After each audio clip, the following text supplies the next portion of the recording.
This is the definition of Pop and Positivity podcast with our guest today, Whitney. It is the one and only. You've seen his story. If you haven't, you need to, and we're going to talk about it. And we're going to talk everything about football to personal life and how we're making a difference with the one and only Devon Still. Congratulations on joining us with the Pop and Positivity podcast and all the things that you are doing in life. Oh, thank you for having me. I'm excited to join y'all today. Yeah. It's so interesting because, we have all these different types of people on the show, and we've had everything from like artists, and we've had a few athletes, but you are making such a huge splash on your current mission. Right. And it all goes back to what happened when you were on the field. Do you want to take our listeners back to kind of being in the height of your career and finding out what was going on with your daughter? Yeah. So in 2012, I got drafted out of Penn State to the Cincinnati Bengals in the second round, the 53rd overall pick. And it was like a dream come true because since I started playing football when I was 13 years old, it was always my dream to make it to the NFL. And now I was finally living my dream. But unfortunately, that dream didn't last too long because I was hit with a nightmare my second year in the NFL when I found out that my daughter had stage 4 neuroblastoma and the doctors gave her a 50% chance of surviving, and it completely flipped my life upside down. Of course, it flipped my daughter's life upside down. And I think there was a time where we really found out who we were internally. I know for me, because a lot of my identity was tied up in sports and in football, and this made me see myself in a different light. And I think the reason why the world, the nation really drew to our stories because they saw an authentic bond between a dad and a daughter. And we decided to use my platform as an NFL player to shed light on what it's like for families who are going through this, right? There were families in the hospital before us. There would be families in the hospital, unfortunately, after us, and they didn't really have a platform to share their experience. So we wanted to be that voice for the voiceless, and we was able to make a big impact on the cancer community. Yeah, I mean, I vividly remember seeing a story, I believe it was on SportsCenter, and literally grown-ass man brought me to tears. I'm sure you saw that all around the country and the world. What was some of the response to that piece and getting your word out? I mean, did you get blown up? Like, were people that you never thought you'd hear from, like contacting you and saying, wow, that piece really moved me and I want to help? I heard from a lot of people, and it's not even just like celebrities, but your everyday person that's like, all right, finally because what I think that is sports sometimes can put people on a pedestal and people think that you're like Superman, nothing really happens to you. But I think it brought, us down to an equal playing field and say, look, just because I play football doesn't mean that I don't experience the everyday struggles that other people, right? Of course, I'm well off financially, but everything else I'm susceptible to. So I had a lot of people reach out and was like, man, especially dads reaching out, like, I couldn't imagine what you were going through, but I love how you're stepping up for your daughter, and it makes me want to step up for my kids as well. So getting those type of messages really encouraged me that, there was some positivity in the negativity.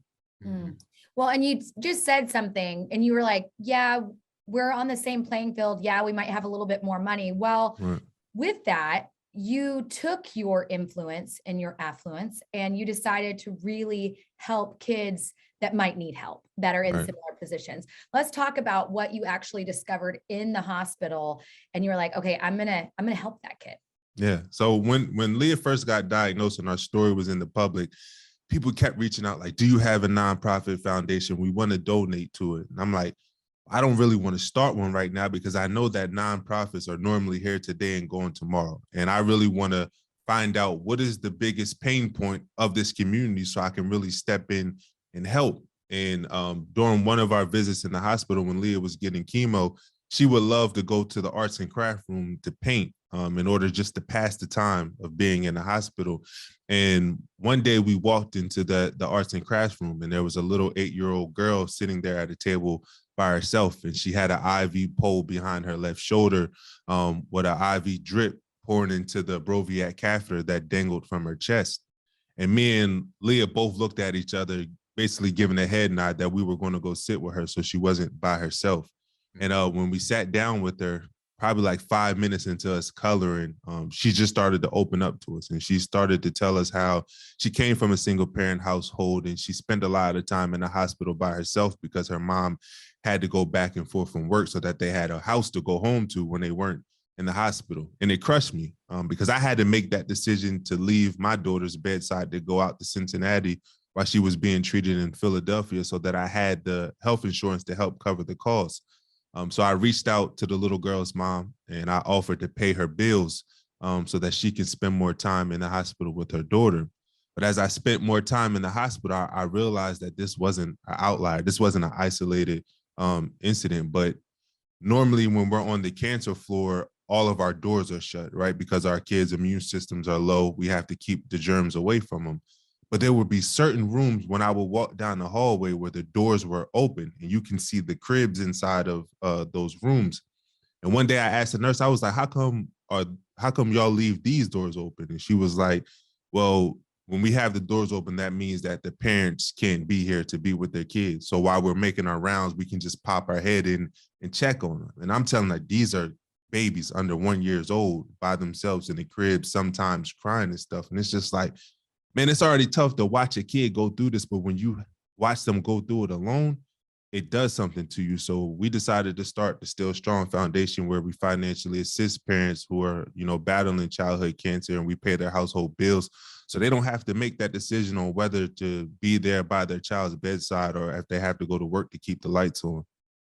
Wow, what an amazing job and what an amazing organization, because I mean, I'm getting a little teary-eyed here because it doesn't discriminate. Cancer doesn't discriminate. No. It doesn't matter like where you are in life or what kind of bracket you're in financially. It's going to affect who it affects. Right.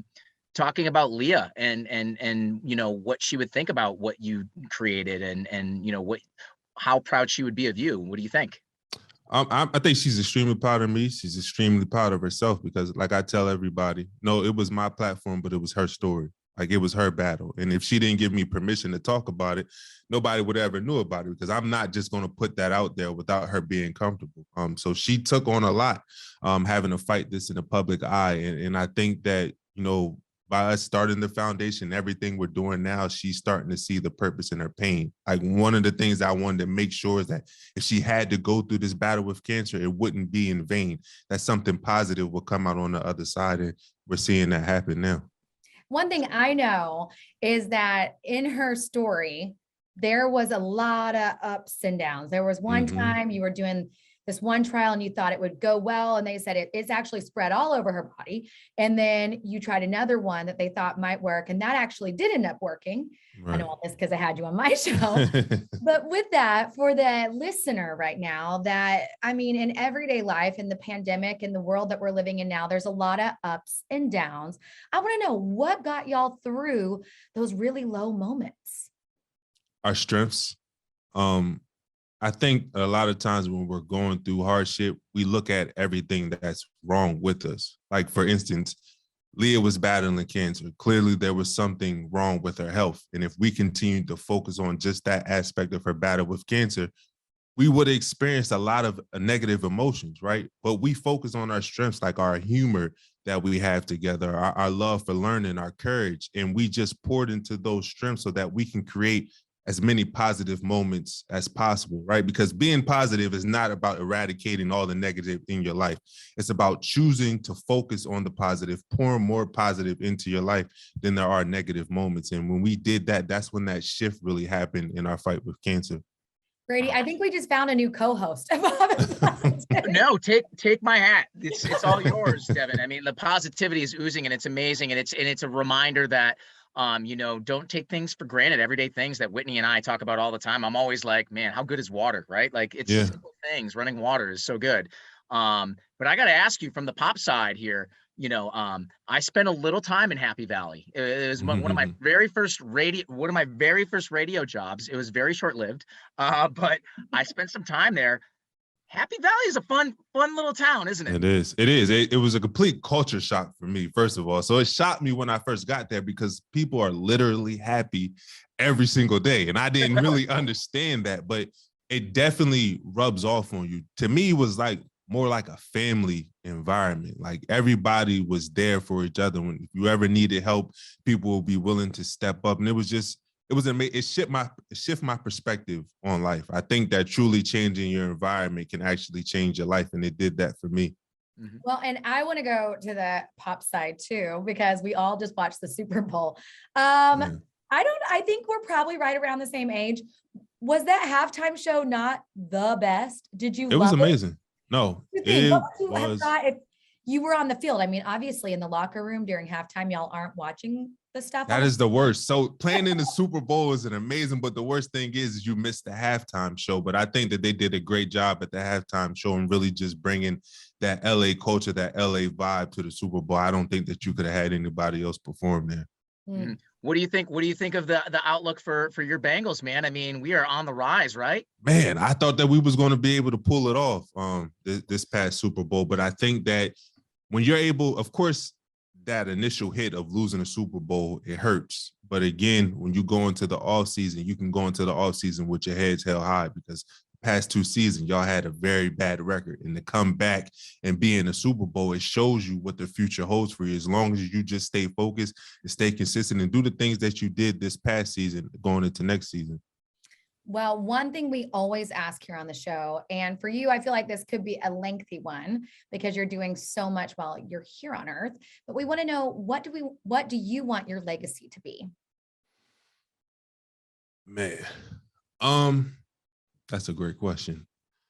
So, since Leah got diagnosed with cancer, I've been trying to find a way to recycle the pain, that we went through, because it was a traumatic experience for us to go through. But to see the way that people rallied around us and they look for us for inspiration and hope, I'm on this journey where I'm continuously trying to learn, right? Where I don't want to just rely on all the things that I've overcome and the lessons that I learned from it, but I want to learn, how do people really overcome adversity? How do you stay positive in a negative situation? So this past year, this May, because time is flying, I'm graduating from UPenn with my master's in positive psychology. So what I want to do is be able to teach people how they can have human and community and individual flourishment. How do you experience well-being? How do you cultivate a life that's worth living? Because I think now in the social media world, we're all chasing after things that we think will make us happy, but it really won't. So being able to explain to people what they can do, how they can take control of their life to experience more positive emotions and actually reach true happiness or eudaimonia is my purpose in life right now. I think that's my new favorite word, eudaimonia. Yeah. That is so great. I love vocab that word. That's an SAT word. Devon, still, honestly, thank you so much for the time. We have to have you on back because we could talk to you for another hour. Your positivity is just glowing, and this is exactly what this podcast is all about. And you've got so much going on. And we'll have to share your story with our audience and what you got going on coming up with the organization. So thank you so much for joining the Pop and Positivity. I was rooting for the Bengals because they're such an easy team to root for. And Happy Valley, Penn State, taught me how to put ranch on pizza. I didn't know that was a thing. I think that's an Oklahoma thing too. We did it. Okay. Really? See, yeah. I saw people do it, but I'm not doing that. I can't put ranch on people. It's not normal to me. Have you had the ice cream from the Creamery? Yes. What's your favorite? We're going back some years. There were some wild flavors, right? So it's crazy. It was a mint. It was some kind of mint thing that happened there. What about you? Peachy Paterno, and they have something called Alumni Swirl now, which is really good. So if the listeners ever visit Happy Valley, do not leave that place without going to the Creamery, because you'll be doing yourself a disservice. I can tell you, you won't be positive if you miss out on that. So oh my goodness. Thank you so much for coming on. No, thank you for having me.